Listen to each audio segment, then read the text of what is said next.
Hi everyone, this is Sherry Neely, and this report is on Path Goal Leadership from Chapter 5 of our text, Leadership Theory and the Community College.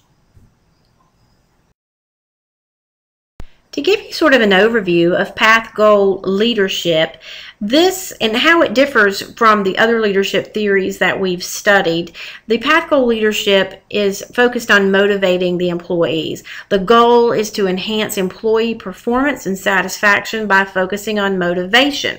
Trait leadership, as you remember, focused on the traits of the leader. Skills approached on what skills could be learned. This focuses more on the relationship. It's based on the assumption that employees will be motivated if they think they're capable of performing the work, if they think their efforts will result in a certain outcome, and if they believe that the payoff in the end for their work will be worthwhile.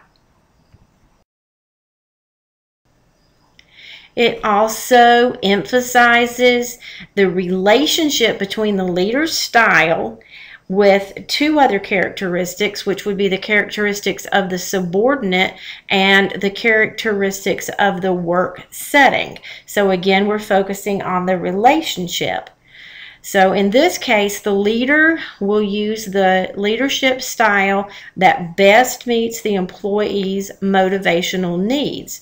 The leader has a choice and can choose from behaviors that will either complement or supplement what is perceived to be missing in the workplace. We make some assumptions that leadership is motivating when it makes the path to the goal clear. So in other words, it defines the path. It makes the path easy to travel by using coaching and direction. It removes any perceived obstacle or roadblock to success. And it makes the work personally satisfying through providing support to the employees. The leader has 4 basic leadership behavior options to choose between, and we'll be taking a look at these over the next few slides. These include the directive approach, the supportive approach, the participative approach, and the achievement-oriented approach.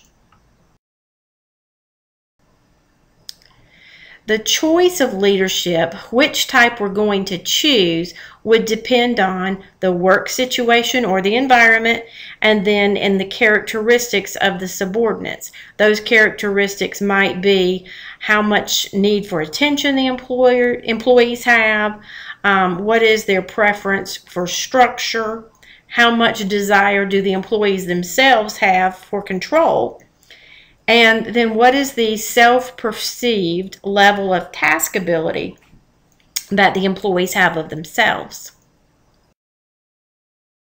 Now let's take a look at directive leadership.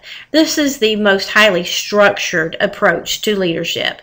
With directive leadership, the leader will give very specific instructions, set very clear goals, give very good instructions about how to accomplish the task, and set clear deadlines for when a task is to be completed. This is best used in a situation perhaps when employees are new or when employees are in an environment where they really don't know what they should do. The environment is uncertain or complex. Also, when employees have an external locus of control. So in other words, they believe that outside forces control their circumstances. Now let's talk about supportive leadership. In the supportive leadership approach, the leader would be very friendly, very approachable, demonstrate that he or she is really concerned about the well-being of the subordinates. The leader seeks to make the work environment very pleasant. Now, this would be most effective in a situation where maybe the work environment is mundane. Maybe it lacks challenge. The employees are dissatisfied and bored, so they need something to look forward to when they come to work.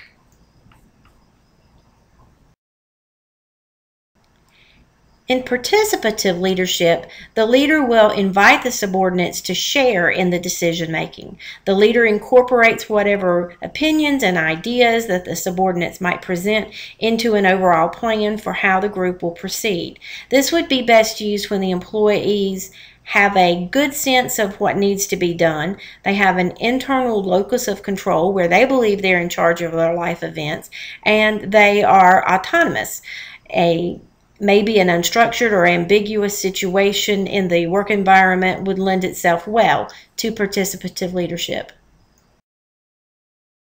Finally, the fourth leadership approach is called achievement-oriented leadership.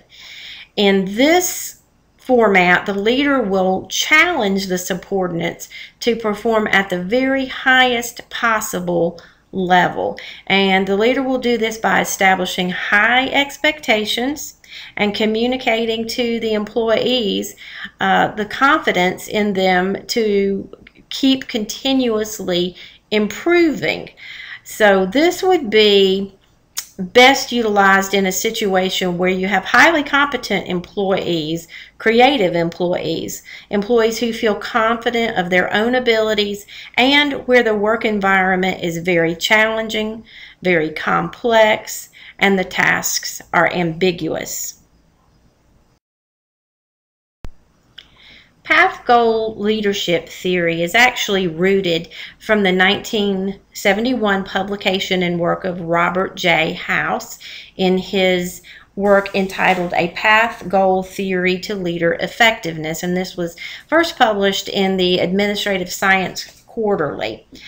In 1996, however, he reformulated his theory, and he included 4 additional leadership approaches, which include work facilitation, group-oriented decision process, work group representation and networking, and value-based behavior.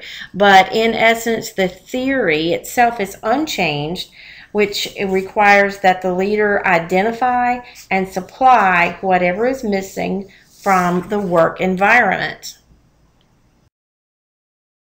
So in summary, the path goal leadership requires a leader to be very intuitive. An effective leader would attend to the needs of subordinates by directing, guiding, and coaching them according to whatever needs are perceived. They also will help subordinates to define their goals and outline their paths to help them reach them. It's also the responsibility of the leader to help the subordinates to confront any obstacles and either navigate around that obstacle or remove it. Of course, no review of a leadership theory would be complete without a critique of its strengths and weaknesses. The strengths of the path goal model, first of all, is its flexibility. The leaders are provided with options which provide a fresh approach to leadership. It does provide a theoretical framework to teach leaders how their behavior affects the employee's satisfaction and ultimately their work performance. It does integrate the principles of motivation, and as such, it's very practical. Some of the criticisms of the path goal model are that it is extremely complex, and interpretation by the leader of which approach to choose can be confusing if everything doesn't completely match up. It also doesn't have enough empirical research in all 4 leadership styles to adequately support it. It fails to adequately explain the relationship between the leader's behavior and how this relates to the employee's motivation. And it does place a great deal of responsibility on the leader and not enough on the subordinates. In a directive style, for example, subordinates could actually become over-dependent on the leader. In my personal opinion, such a leader that would be effective in this path goal theory would have to inherently possess some of the leadership traits that we have discussed previously that are just a part of his or her personality and characteristics. And also, this path goals theory could lend some support to being able to learn those. Overall, though, effective leadership from a path goal point of view just simply doesn't have a one-size-fits-all solution. It's going to have to remain fluid, and it's going to have to remain ever-changing. Even in his reformulated path goal theory, House himself made the following assumption. All theories, no matter how good at explaining a set of phenomena, are ultimately incorrect and will consequently undergo modification over time. And I think he was spot on. These are my references. You'll see that both Robert House's original 1971 article is cited here and his reformulated 1996 article as well. Thank you for taking the time to enjoy this chapter review with me.